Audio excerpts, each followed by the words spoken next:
Indonesia, negeri yang berdiri di atas lautan kehormatan. Bangsa ini tidak dibangun dari kata, tetapi dari darah dan tekad yang tak pernah padam. Namun dunia mengajarkan bahwa diplomasi tanpa kekuatan hanyalah gema yang hilang di antara ombak.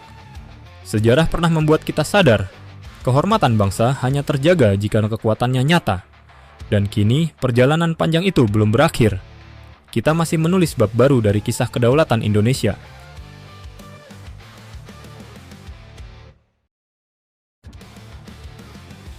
Saat suara kita belum didengar, dulu Indonesia pernah berada di masa sulit.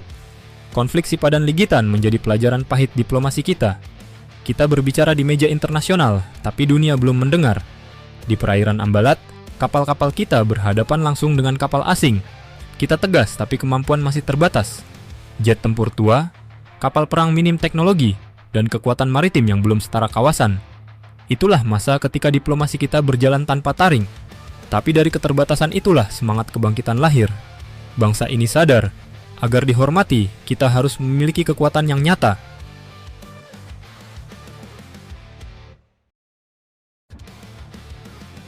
Indonesia belajar dan berubah.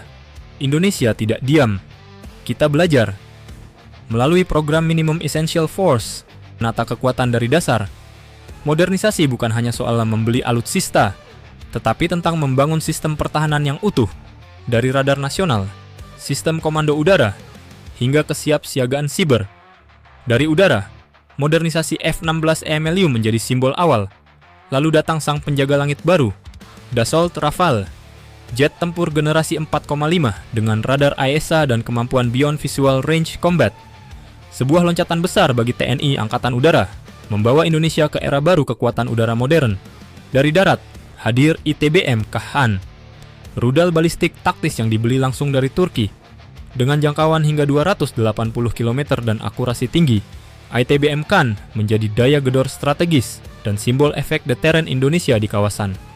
Dari laut, hadir kapal selam Skorpen hasil kerjasama dengan Prancis, melengkapi kekuatan bawah laut bersama fregat modern Brawijaya Class yang diambil melalui slot produksi begal dari negara lain, simbol keseriusan TNI Angkatan Laut menuju kekuatan laut modern yang sesungguhnya.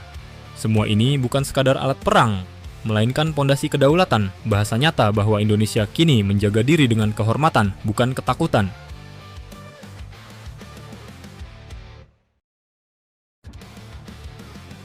Diplomasi yang mulai didengar dunia. Kini, suara Indonesia bergema di forum-forum internasional. Diplomasi kita tak lagi berjalan sendirian. Di belakangnya berdiri kekuatan militer yang solid dan profesional.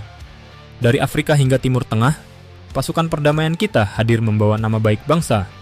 Indonesia menjadi satu-satunya negara Asia Tenggara yang ikut aktif dalam proses perdamaian di Gaza. Dunia menyaksikan langkah itu, bahkan Presiden Donald Trump sempat memuji peran aktif Indonesia dalam proses perdamaian Timur Tengah. Dari bangsa yang dulu tak didengar, kini kita menjadi penengah yang disegani. Di kawasan ASEAN pun, Indonesia menjadi jangkar stabilitas dan suara yang dipercaya. Saat konflik muncul, dunia menunggu apa sikap Jakarta. Diplomasi yang kuat lahir dari bangsa yang berdaulat.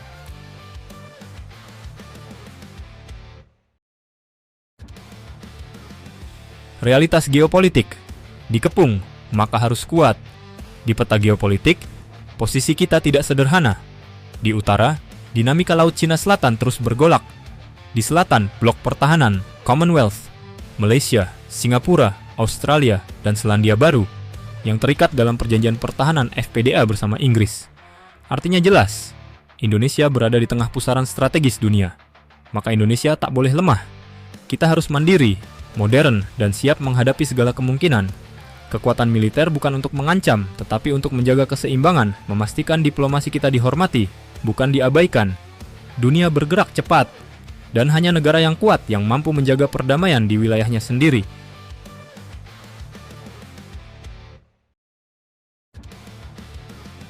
Militer dan diplomasi, dua sayap satu bangsa.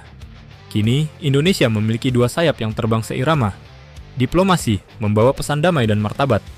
Militer menjaga kedaulatan dan kehormatan. Dua kekuatan ini bukan untuk memisahkan, tetapi untuk saling melengkapi. Dari luka Sipadan dan Ambalat, lahir tekad untuk tidak pernah dipermainkan lagi. Kini, setiap langkah diplomasi membawa keyakinan bahwa di balik setiap kata perdamaian, ada kekuatan yang siap menjaga. Dari senyapnya masa lalu, kini Indonesia berbicara dengan suara yang didengar dunia.